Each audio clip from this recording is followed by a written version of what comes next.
Hi friends, MD Vegan with a new beet juice today.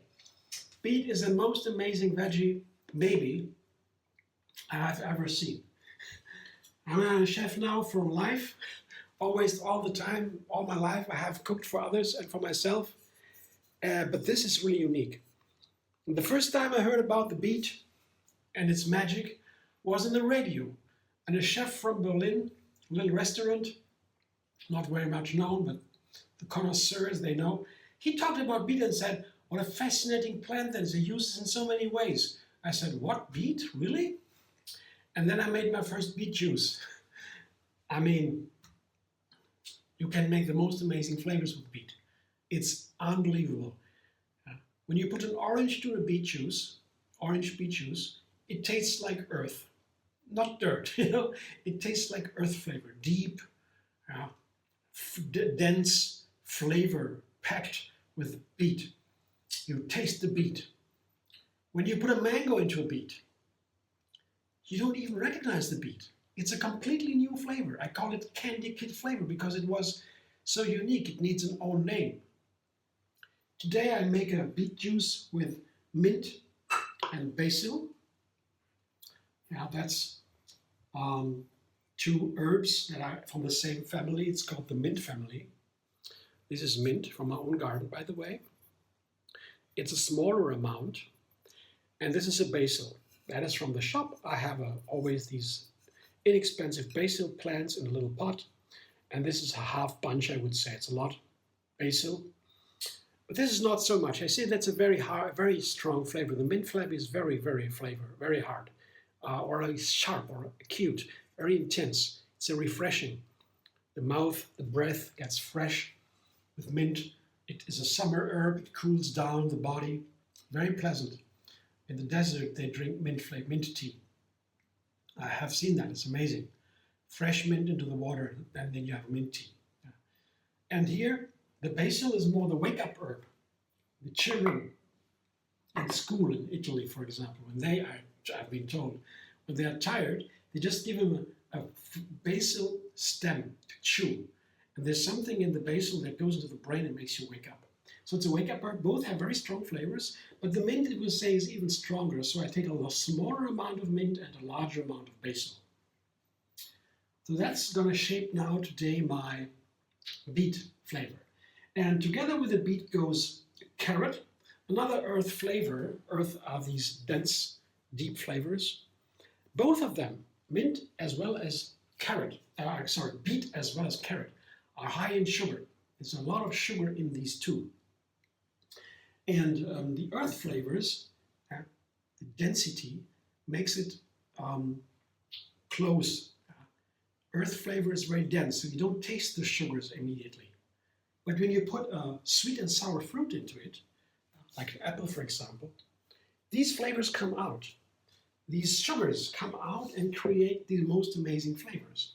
So I put an apple together with a carrot and a beet, and mint and basil as the main flavors to shape it, that new flavor, and I will add lemon and ginger.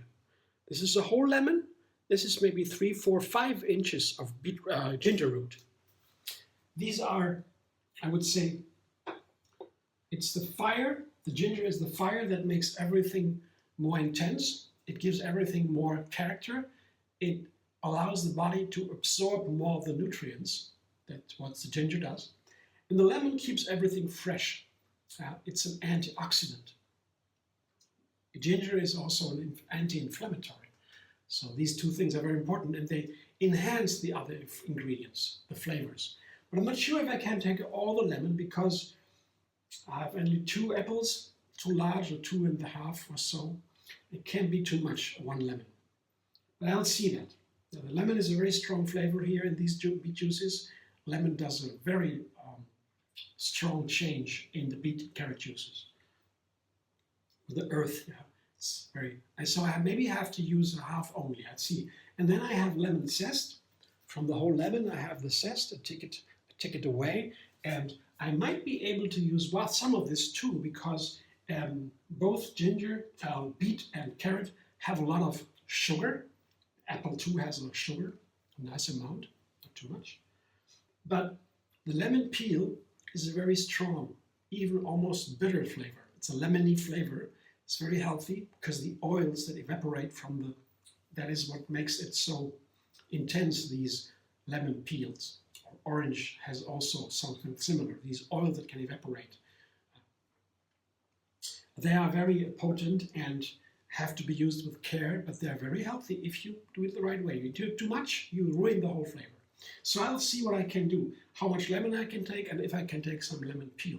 I always like it if I can because it's very healthy, but it has to be tasting well too, tasting good. So I will juice now, and then I come back in a moment and I show you my juice.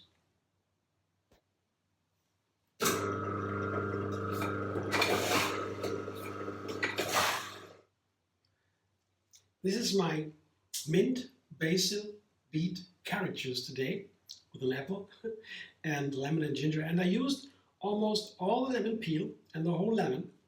I've got some left over. I don't want to overdo. There's some left, but almost everything. So I tried in between while juicing, and I found, well, it's very nice. A lot of sugary flavors coming out of the apple and the lemon.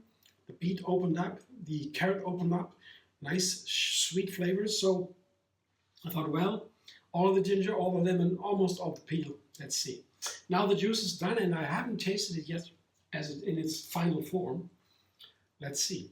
It looks like a beet juice that has been refined with greens. That makes it darker, as you can see. Without the greens, it will be light red. Also with the carrot, light orange. That makes it light. And the greens make it darker. The lemon makes it lighter. But the greens make it darker, and it's a nice, beautiful crimson or Bordeaux color. Heavy, dark, warm, a nice earth color. Let's taste it now. The texture is runny. Yeah.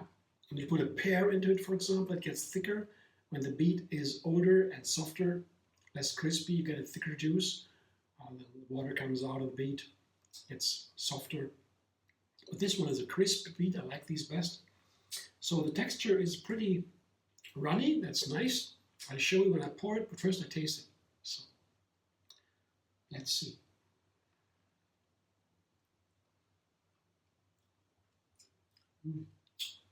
Yeah, as I said, characteristic is really much basil and mint.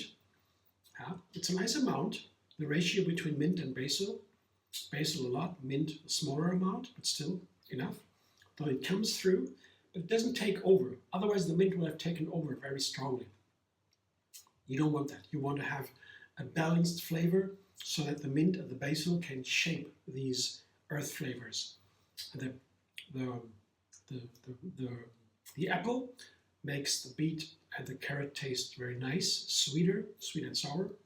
The lemon ginger fires everything up. So that's a wonderful juice. Here it's almost a liter, maybe 0.8 or so, 0.9 between that. And here is here you can see what it looks like when it flows into the glass. You see, this is the color, this is the texture. Nice and runny, and the flavor is really nice. It's like a candy almost. It's sweet. There's a lot of sugar in the beet and the carrot, and the apple makes it come out. But then there is a balance with the lemon and the ginger against the sweetness, and also the mint and the basil against the sweetness. It carries it a little bit, makes it very nice. So it's a wonderful summer day here in Berlin, in Germany. And I am fasting. I don't eat today. I only drink water, lots of water, juice, teas, coffees, plant milks, veggie broth, and whatever, you name it. As long as it doesn't have the fiber, that is to rest my digestion. Because this is the fiber, that is the stuff that cannot be digested by the body alone. For digestion, it needs the bacteria in the gut. The microbiome. Microbiome is that what separates the fiber, that's what cannot be digested by the body, from the nutrients. That's in here now. So my digestion today can rest. That's what fasting days do to me. Others say, oh no, we don't want that. We eat, but we eat less calories. That's the main idea of fasting, reducing calories over time of a day or so, for example, begins. Some do old intermittent fasting. That's another kind of fasting. It's a little different, but let's keep it simple today. Just to explain a little bit. So I pause my digestion, take the fiber out, and I reduce the calories. So my digestion rests and the body begins to cleanse. What it always does overnight. You don't eat at night or late. You sleep, the body rests, digestion rests ideally, and the body cleanses in a big way. And you have to do that. We need to survive, to feel great, usually, to rest. The brain gets a lot of toxins rid of at night. There's studies about it. It's very interesting how much toxins the brain gets rid of in the night. Memories get restored. Tissues get restored. The body's repairing itself. And over a fasting day, when I don't digest, I just don't have enough calories, the body begins to do that also while I'm awake. It can be a little bit much, and I begin to eat something. I take a smoothie with some fiber, a light salad, a soup or so, no problem.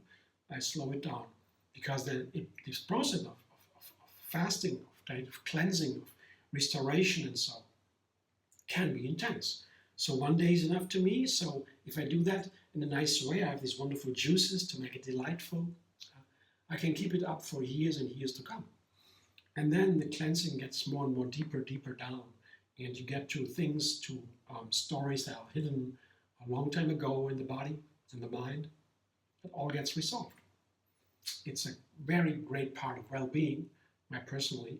And I do it always like this. Only one day a week, next week, next way. So it's never overwhelming. It's always nice. I feel always great, always feel happy. And as I said, if it's still a little too much, that can happen. Just eat something. Yeah. Or when the birthday party comes and I don't want to fast, I just do it a day later or skip one day. Doesn't matter. But it has to be regular over a long time. That's, to me, the best continuation. That goes deep. That's what I can say about it. And tomorrow I will eat again. Of course, starting slowly. My body wants to eat more than it needs to because it's used to eat its amount of calories, what I always do. And then the body wants to eat, make up for it. I say, no, I'm disciplined. I eat only a little. I begin small, lighter fruit maybe, and then later the heavier things with nuts or so, and maybe lentils or so. It's protein. That comes later. But I begin slowly. And then, with a little bit of discipline, I get through that day and the next day, and then I'm back to normal. And then the body's cleansed. It feels so great. So I really enjoy that. And now I will enjoy my juice. And I hope you enjoyed the video. Thank you for joining, for watching. And if you like my video, subscribe MD Vegan on YouTube. Have another recipe every single day to enjoy the endless vegan varieties and that opportunity. And find me on Facebook, Instagram, Pinterest, and X. You can also find a fasting page on Facebook. It's called TriYoga Moonfasting. The moonfasting days are the more efficient, more effective. Even if you have time for that and space in your schedule, I take the schedule more important when you have to work or friends or so. That's the social life is more important than my personal fasting success. I say so. If you have time, you can even look for the best fasting days on the moon calendar. It's all there. It's called Moonfasting. A Facebook page, TriYoga Moonfasting. And TriYoga it's called because the flow comes into yoga, where you do a lot of fasting by TriYoga. TriYoga is introducing the flow into yoga. And that was done by Yogini Kaliji, 1980. She was enlightened with all that yoga knowledge. Still goes on until today. Every single day she gets new flows. And it's very fascinating. It's another topic. But she gave me the idea and us to do this kind of gentle juice fasting. Non-violence. She's a great vegan activist also. She loves the animals, all animals, even the little ants. And she always inspires others to do the same, to help the animals and to eat a healthy diet, to practice every day Yeah, it's from her, the idea, and I love it. I greatly big fan, and I share a little bit here as far as I can. And otherwise, the juices are also nice, but usually on a fasting day, I enjoy the juices. On a regular day, I eat whole food plant-based diet. That is scientifically the healthiest diet. The juices to me are mainly for fasting, or on a regular day, if I want to enjoy a fresh juice anytime, no problem. I love the juices. But of course, they are a little bit more expensive because you have so much you don't eat. You put that away. You can dig it into the earth. It's the best food for the plants. They love that as a fertilizer, a natural one. And so you can do that too. Or you could make it into crackers or whatever, in bread or so. That's another story. Yeah. But usually, the whole food plant-based diet is for every day. And on fasting day, juices are really nice to make it delightful. Then I say thank you for watching, and I hope to see you soon.